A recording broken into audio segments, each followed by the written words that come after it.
Buenos días para todos.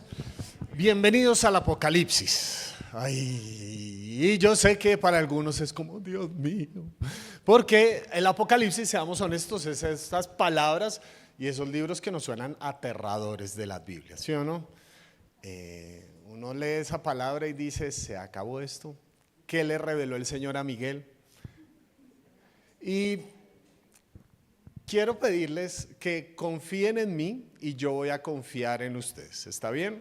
Entonces, que confíen en mí, que hice mi trabajo para venir y hablar con ustedes en este tiempo, para tratar de explicarles, voy a hacer mi mayor esfuerzo por explicarles todo lo que está detrás de un texto tan especial de Apocalipsis, pero eso lo vamos a leer casi al final.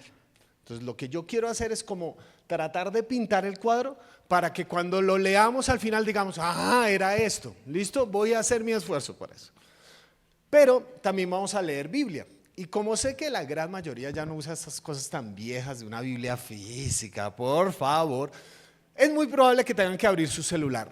En el nombre del Señor les digo, el que entre a Instagram, a ese sí le cae el Apocalipsis, ¿listo? Entonces no se van a poner a mirar ni nada, sino vamos a estudiar, ¿vale?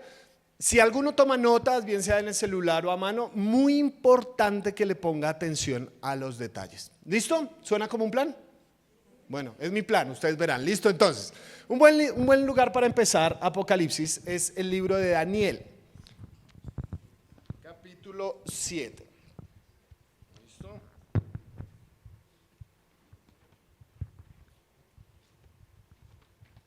Daniel, capítulo 7.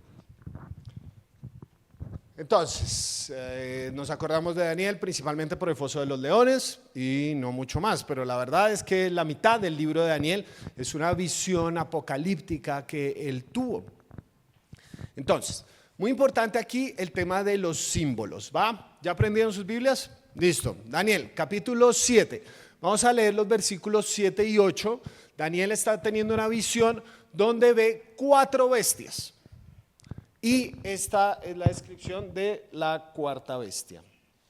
Dice así: después de esto, en mis visiones nocturnas vi ante mí una cuarta bestia, la cual era extremadamente horrible y poseía una fuerza descomunal. Con sus grandes colmillos de hierro aplastaba y devoraba a sus víctimas para luego pisotear los restos. Tenía 10 cuernos y no se parecía en nada a las otras bestias.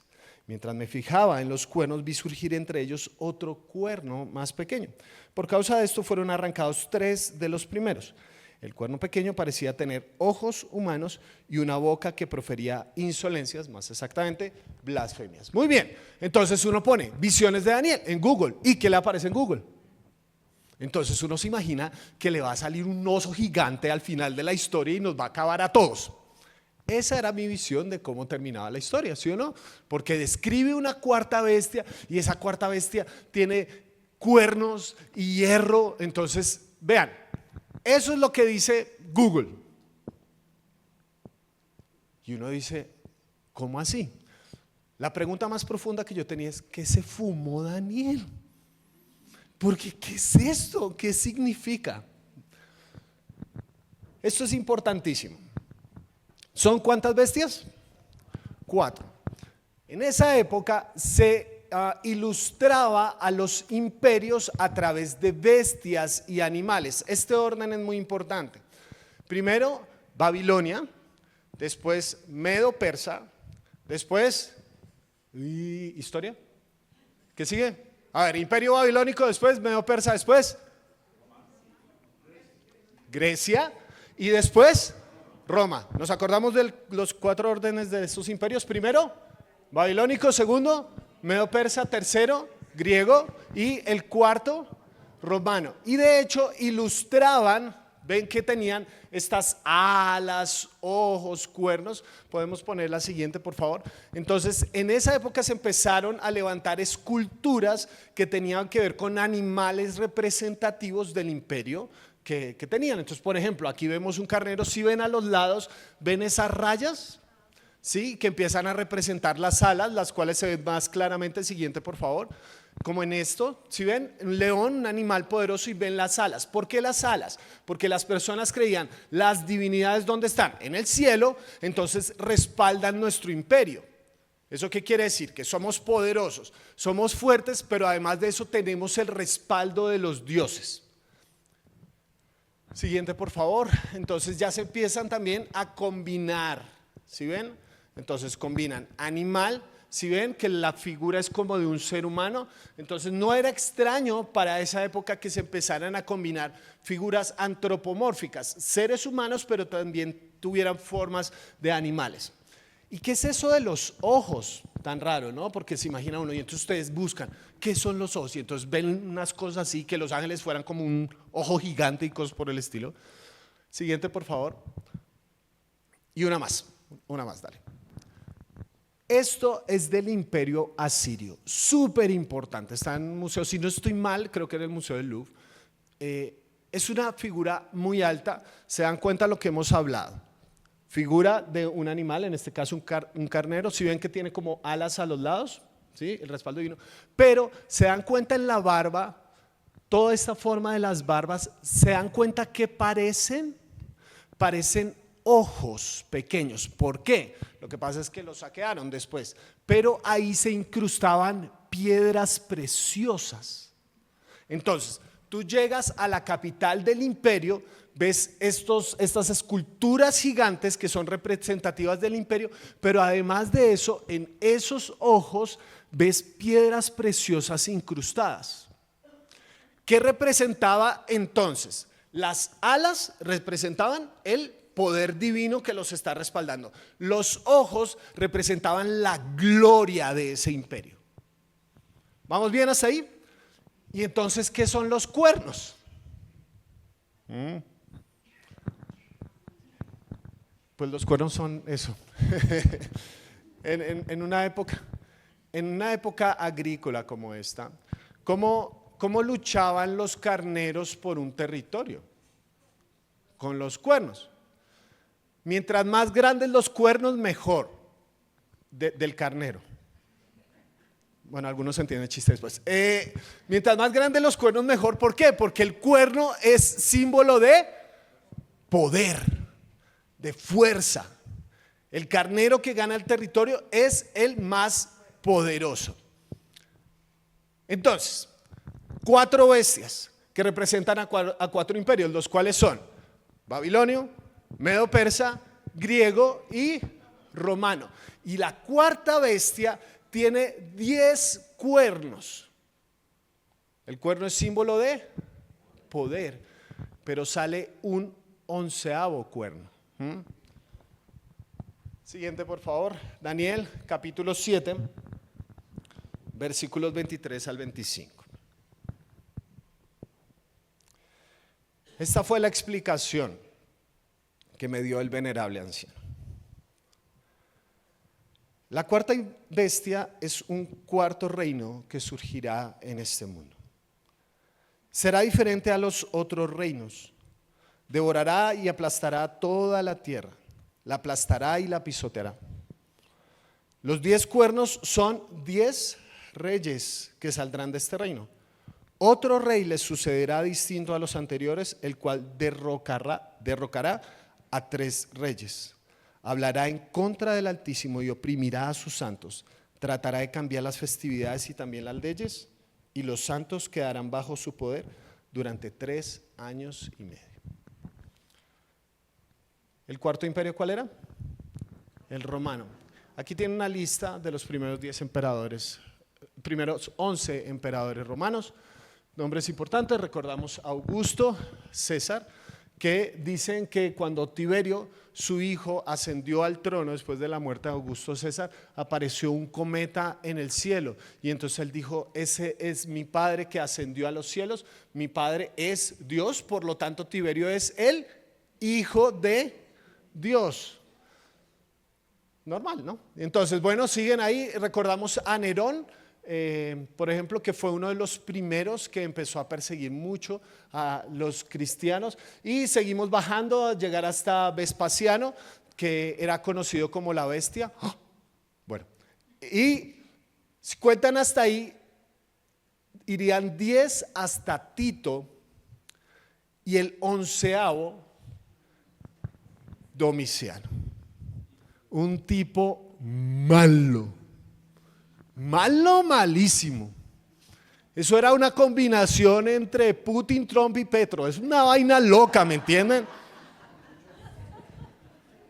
Un tipo impresionante. Van a vetar este video de YouTube. Bueno, un tipo malo, malísimo, terrible. Un tipo que quería demostrar que él era el verdadero. Vean la moneda, porque cada vez que ascendía un nuevo emperador, entonces ellos mandaban a hacer unas nuevas monedas porque las anteriores obviamente quedaron obsoletas. Entonces en la cara de adelante tenía el rostro, la foto de perfil literalmente del emperador, en este caso Domiciano, y por detrás ellos ponían un símbolo representativo de su imperio. En el caso de Domiciano, esta era la moneda de Domiciano. Si pueden ver, no tenemos que ser arqueólogos expertos para darnos cuenta que en la parte de atrás, ¿qué parece? El mundo, y teniendo estrellas en las manos.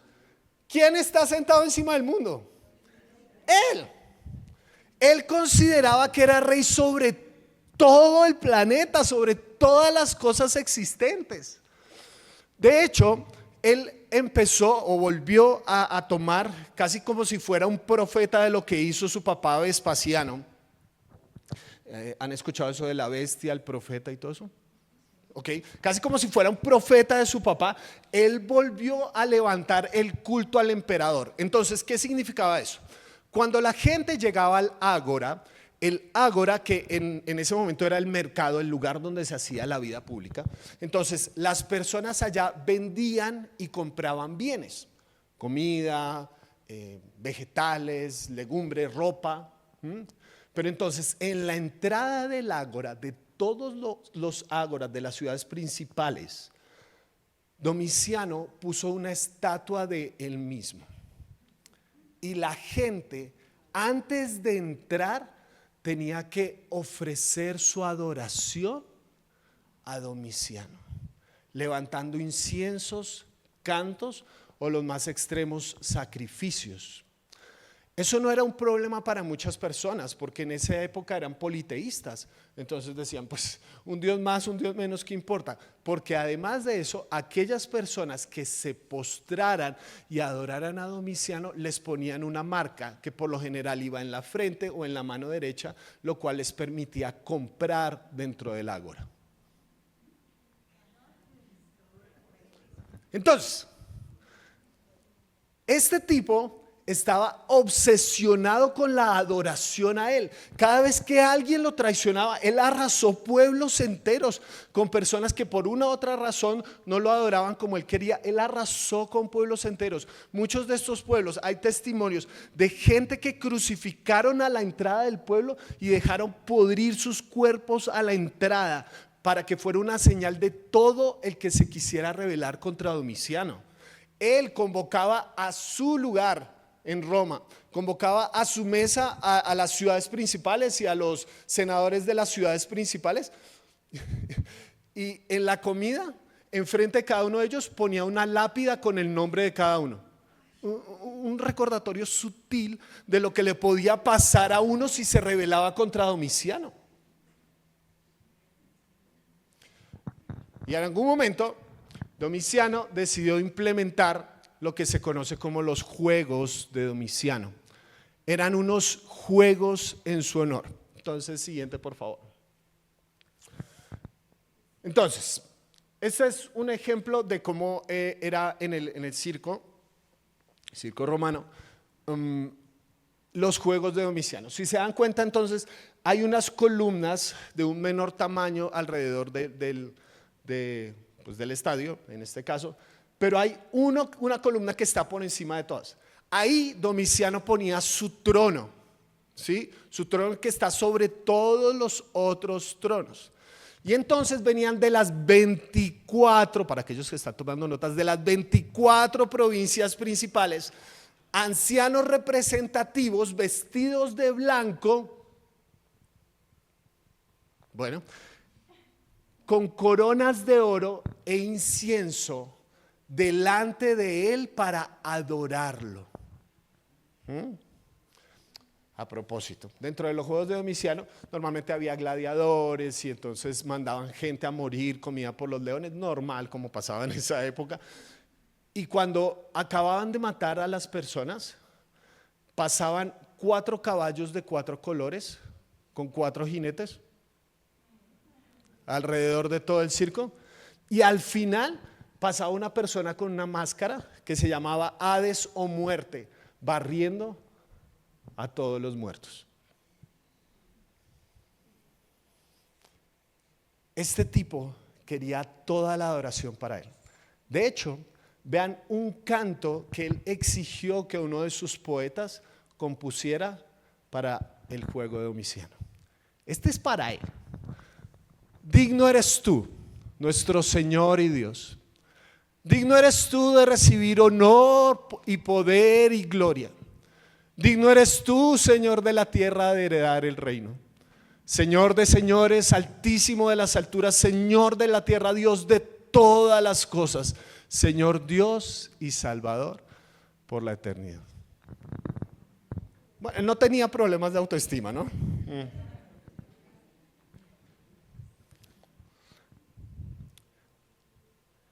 Pero Domiciano tenía un problema. En una esquina del imperio, hacia el final del mar Mediterráneo, más exactamente en Palestina, empezó a crecer un grupo de personas que sostenían que un campesino judío había sido crucificado por Roma y había vencido a la muerte, y que él no solamente era un rabino buena gente y chéverón, sino que era el Señor. El Señor. Y este grupo de personas que decían que este rabino no solamente era un maestro de buenas cosas, no solamente es un profeta que me cae bien, sino que era Señor. Hicieron un contrato de exclusividad en sus rodillas, de tal manera que no adoraban a nadie más que no fuera este Jesús. Y eso para Domiciano, hermano, fue un problema de grandes proporciones. ¿Por qué? Porque si una persona quiere la adoración para él, a él no le importa la adoración compartida. Pero estos cristianos decían que la adoración, si era compartida, era adoración mentirosa. La adoración verdadera tiene que ser una adoración exclusiva. Entonces, cuando iban al mercado, ellos no se postraban delante de la imagen de Domiciano. Y empezaron a hacerle la vida imposible a esta gente. Todo comenzó con burlas. Los historiadores han encontrado esto que llamamos aquí el grafito de Alexámenos. En griego básicamente dice que Alexámenos está adorando a su Dios. Este es el original, si se dan cuenta allá. Entonces Alexámenos es una persona, es un ser humano, una persona que era parte de esta comunidad cristiana. Y se dan cuenta la cara de la persona que está en la cruz. ¿Qué parece? Un burro, un burro. ¿A quién adoraba Alexámenos entonces? Como un burro. ¿Se dan cuenta que empiezan a ridiculizar la adoración de estos cristianos? La burla también es una forma de violencia. Y la burla normalmente engendraba violencia física.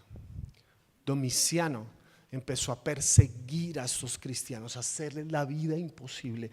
Muchos de ellos tuvieron que esconderse debajo de la tierra para tratar de sobrevivir ellos o sus familias. A muchas de estas personas les quitaban todo lo que tenían porque adoraban a Jesús. Pero el problema que tenía Domiciano es que entre más los perseguía, más crecían.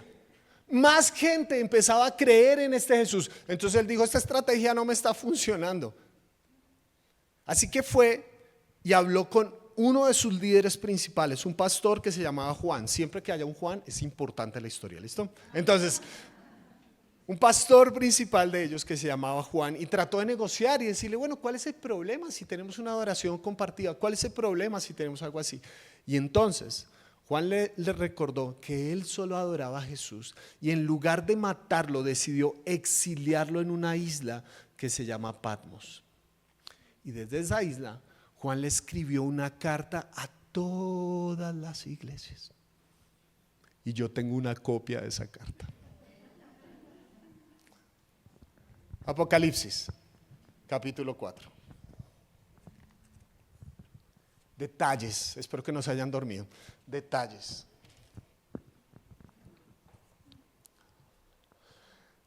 Después de esto miré, y allí en el cielo había una puerta abierta y la voz que me había hablado antes con sonido como de trompeta me dijo, sube acá, voy a mostrarte lo que tiene que suceder después de esto. Al instante vino sobre mí el Espíritu y vi un trono en el cielo y a alguien sentado en el trono.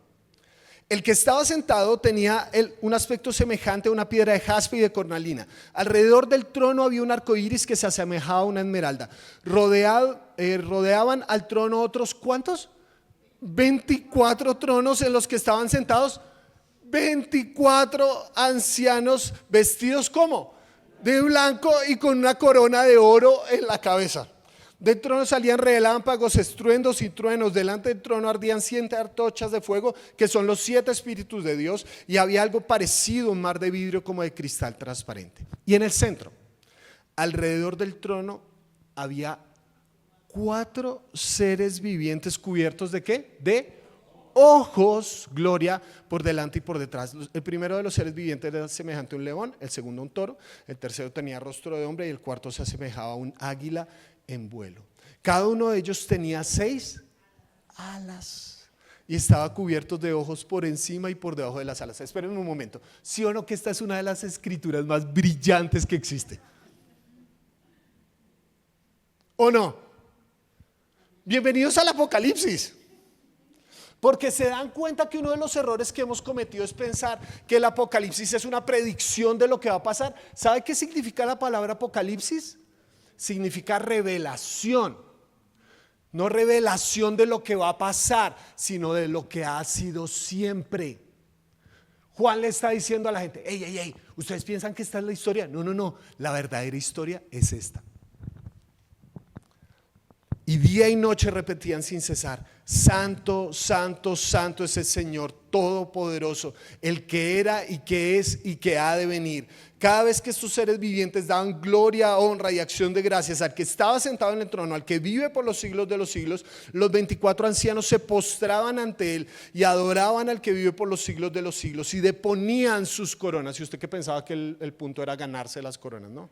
Deponían sus coronas delante del trono exclamando, digno eres, Señor y Dios nuestro, de recibir la gloria, la honra y el poder, porque tú creaste todas las cosas, por tu voluntad existen y fueron creadas. Seguimos en el capítulo 5. En la mano derecha del que estaba sentado en el trono vi un rollo que estaba escrito por ambos lados y sellado con 7 sellos. También vi un ángel poderoso que proclamaba a gran voz, ¿quién es digno de romper los sellos y de abrir el rollo? Pero ni en el cielo, ni en la tierra, ni debajo de la tierra hubo nadie capaz de abrirlo ni de examinar su contenido. Y lloraba yo mucho porque no se había encontrado a nadie que era digno de abrir el rollo ni de examinar su contenido. ¿Por qué? Porque Juan llora, man. O sea, acaba de tener una visión gloriosa del universo y ve un rollo. ¿Y qué rollo? ¿Por qué? Dentro de las esculturas que Domiciano hizo acerca de sí mismo, se dan cuenta que en la mano izquierda tiene una esfera que representaba a él, el mundo. Yo soy dueño del mundo. Pero en la mano derecha, que es la mano del poder, por eso dice que Jesús se sentó a la diestra, en la mano derecha, si se dan cuenta que tiene como una especie de tubo, ese era un pergamino, un rollo de pergamino. ¿Y qué se supone que había ahí? Algunos estudiosos han dicho que era probable que se representara el libro de la vida. Es decir, en este rollo creía Domiciano que él no solamente tenía el mundo, sino el destino de la historia de todo mortal en sus manos. Por su palabra, él decía quién vivía y quién moría. Por su sola palabra, él podía acabar con ciudades enteras, con vidas completas, mujeres, niños, ancianos, hombres, cualquier persona, solo por un decreto, solo por su sola palabra. Y cuando alguien tiene un rollo sellado por Roma, ¿quién es el único que lo puede abrir? El emperador. Esa es la pregunta, ¿verdad? Si vale la pena ser cristiano cuando este tipo está en el trono. ¿De qué sirve esta creencia si el que sigue sentado en el trono de Roma es este psicópata?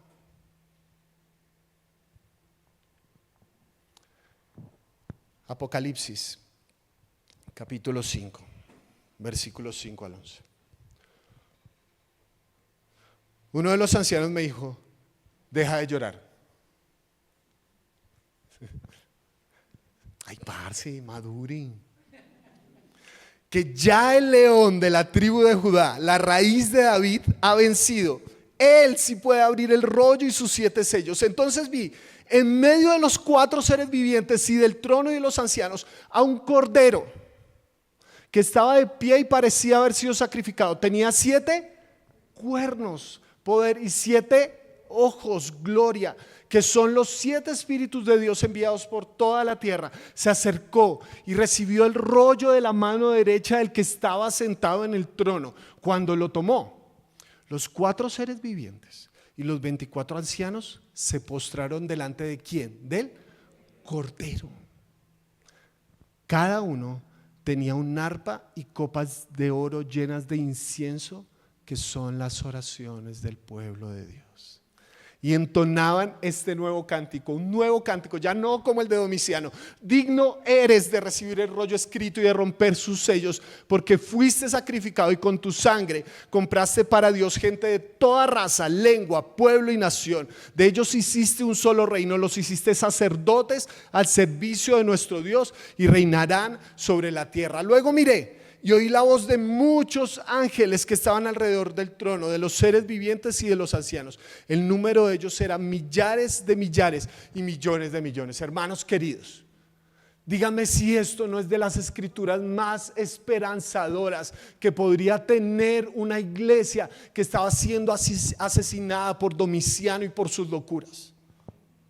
Porque les está diciendo: hermanos, la verdadera historia es que el que tiene el poder sobre la vida y la muerte no es Domiciano, es el Cordero de Dios.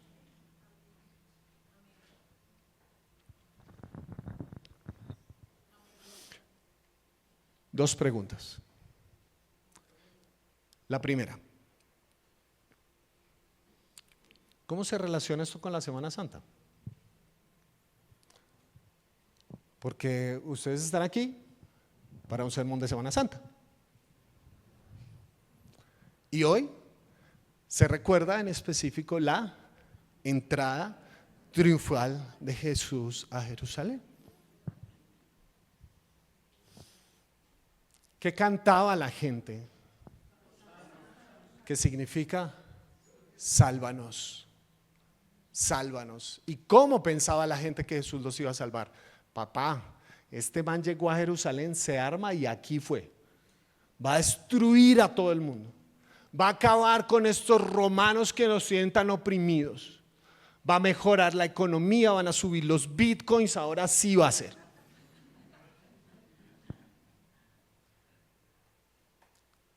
Pero Jesús decepcionó a la gente, porque unos pocos días después esa multitud ya no estaba gritando sálvanos, sino crucifícalo. ¿Y qué es la crucifixión? Roma nos volvió a ganar.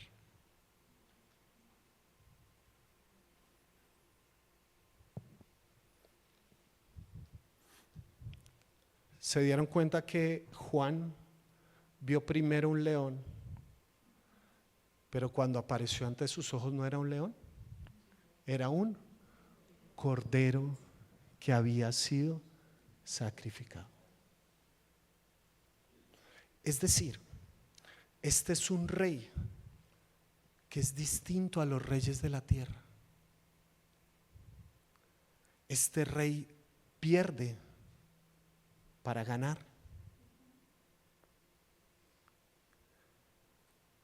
Este rey muere para volver a vivir.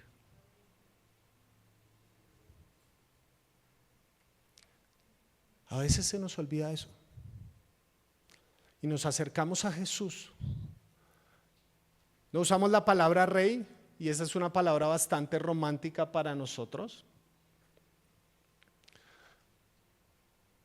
pero usamos esa idea como una forma de cariñito a Jesús, ¿no? Ay, mi rey, así le dice usted a su esposo cuando no está bravo, mi rey. ¿Qué es un rey?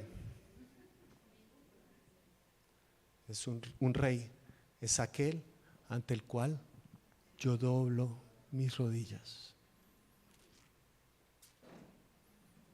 ¿Se dan cuenta por qué es un peligro tan grande pensar que el apocalipsis va a ocurrir? Porque estamos diciendo que Jesús va a ser rey. Yo les pregunto, ¿Jesús va a ser rey? Jesús ya es rey.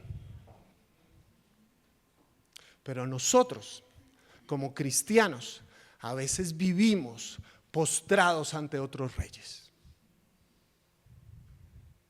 ¿Sí o no? Es tan fácil que un Domiciano de turno venga y exija nuestra adoración y nosotros se la demos. De hecho, ¿se acuerdan en el mercado romano cuando la gente entraba y adoraba a Domiciano y le ponían las marcas y todo esto? No era códigos de barras ni que era un chip que ahora sí nos marcó la bestia.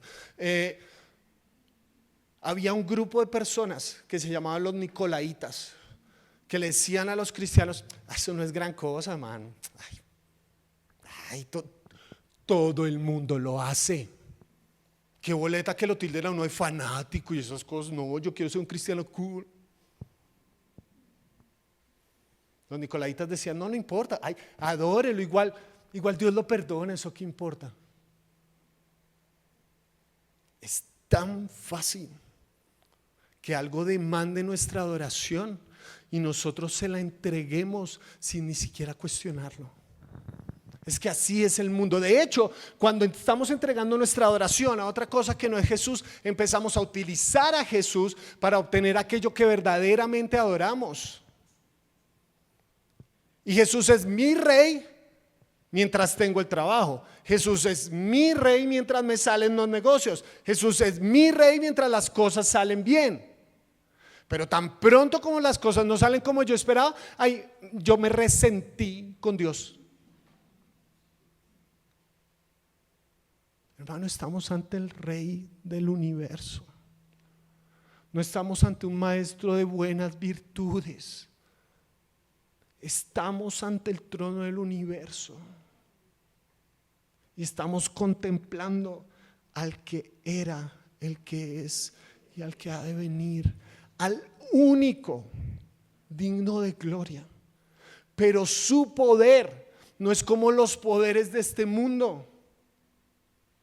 Jesús es más poderoso que cualquier persona que haya pisado esta tierra, pero no va a usar el mismo lenguaje de las personas que han pisado esta tierra.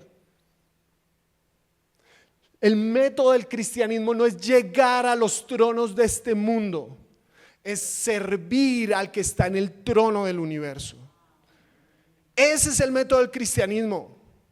Una nación no va a ser cristiana porque pongamos políticos cristianos allá. Una nación va a ser cristiana porque hay personas que en la tierra y debajo de la tierra siguen una adoración firme, única, absoluta al único que está en el trono del universo. Así se cambió la historia, hermano. Y Domiciano los quería matar. Y ellos seguían creciendo. Y ellos seguían apasionados por este movimiento. ¿Sabe cuándo empezó a menguar el cristianismo? Cuando Roma cambió su metodología y dijo: ahora esta va a ser la religión del imperio. Para abajo. Porque el impacto subversivo del cristianismo se trata de no postrarse ante los poderes de turno, sino mantener sus rodillas postradas delante del único trono en el universo.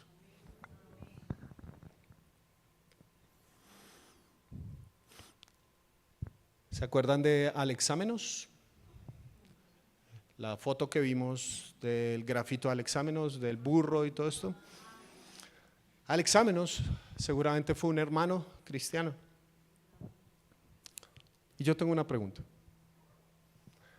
Si Alexámenos viniera a una iglesia cristiana en el siglo XXI, ¿qué nos diría Alexámenos?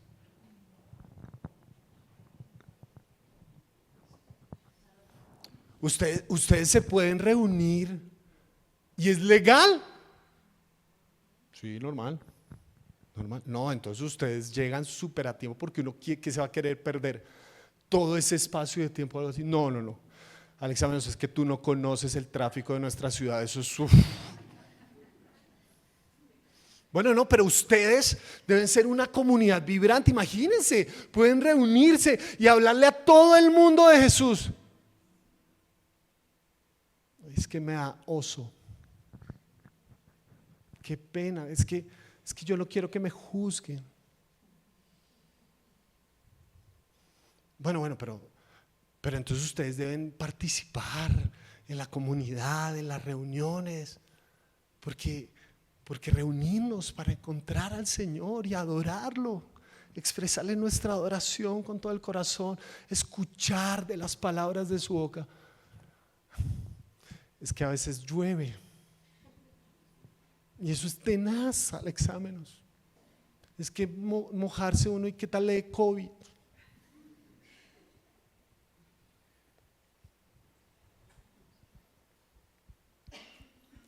¿Qué nos pasó, querido hermano? ¿Qué nos pasó? Que pensamos que este solamente es un movimiento donde nos reunimos una vez cada semana para que alguien satisfaga mis necesidades. Hoy no me gustó la prédica. No era para usted.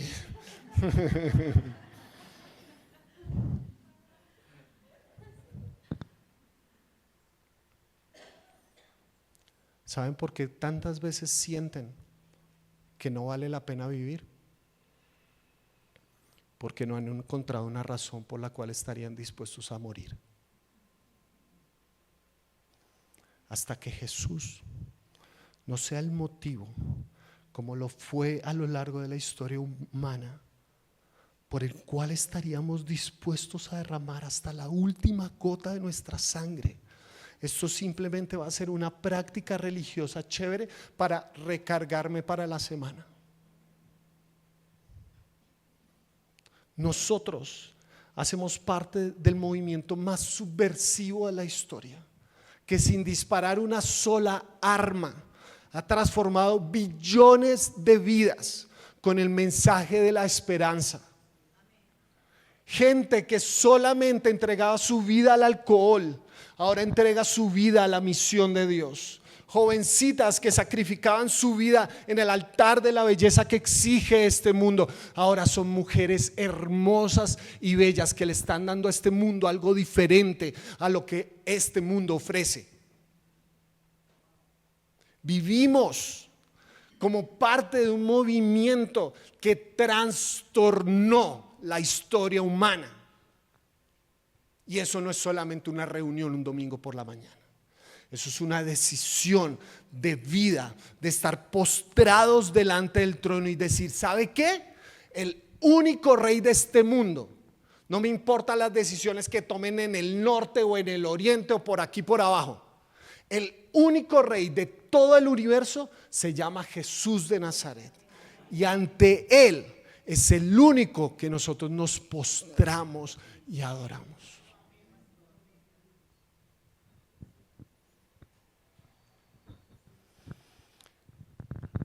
Así que, terminando este tiempo juntos, quisiera pedirles de todo corazón que si algo ha hecho este sermón, nos permita recalibrar nuestra adoración, reunirnos con nuestros hermanos que a lo largo de la historia entregaron su vida por el Cordero que dio su vida. Nos unamos a eso, a esa pasión, a ese movimiento del corazón que dice, Señor, yo quiero algo así en mi vida. Yo necesito algo así en mi vida. ¿Sabe cómo se logra? Viendo la revelación del trono del universo. Nosotros no empezamos la adoración a las 9:30. Nosotros nos unimos a la adoración que ya está todo el tiempo en el universo. Y no puede ser que simplemente sea como, ay no, de mala cara y ya no me gustó. No. Estamos uniéndonos a toda la creación que reconoce al que está sentado en el trono y al Cordero, sea la gloria, la alabanza, la honra y el poder. Quisiera que buscaran Apocalipsis, capítulo 5. Y nos pongamos de pie. Aquellos que no tienen Biblias, igual va a aparecer ahí en el...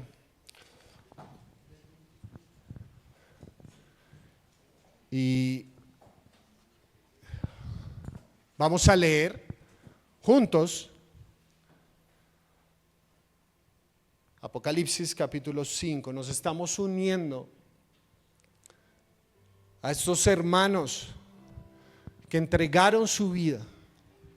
Hacemos parte de un linaje de gente que está postrada delante del verdadero trono del universo, no el trono de Domiciano, delante del verdadero trono del universo.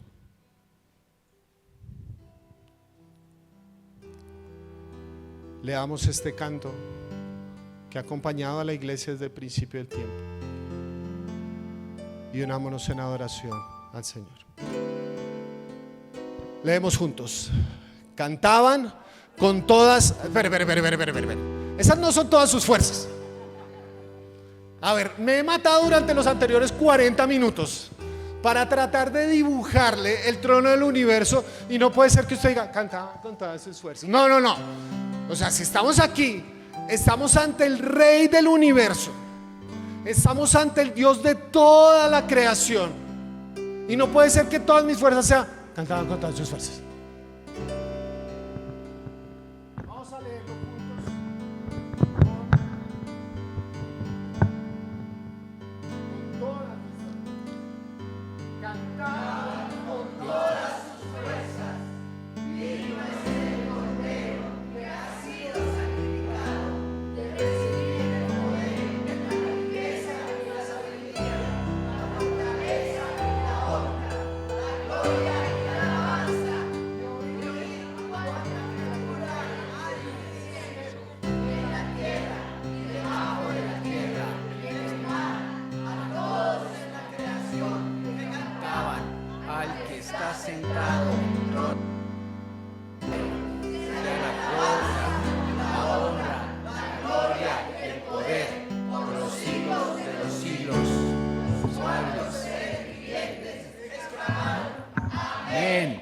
Los ancianos se postraron y adoraron.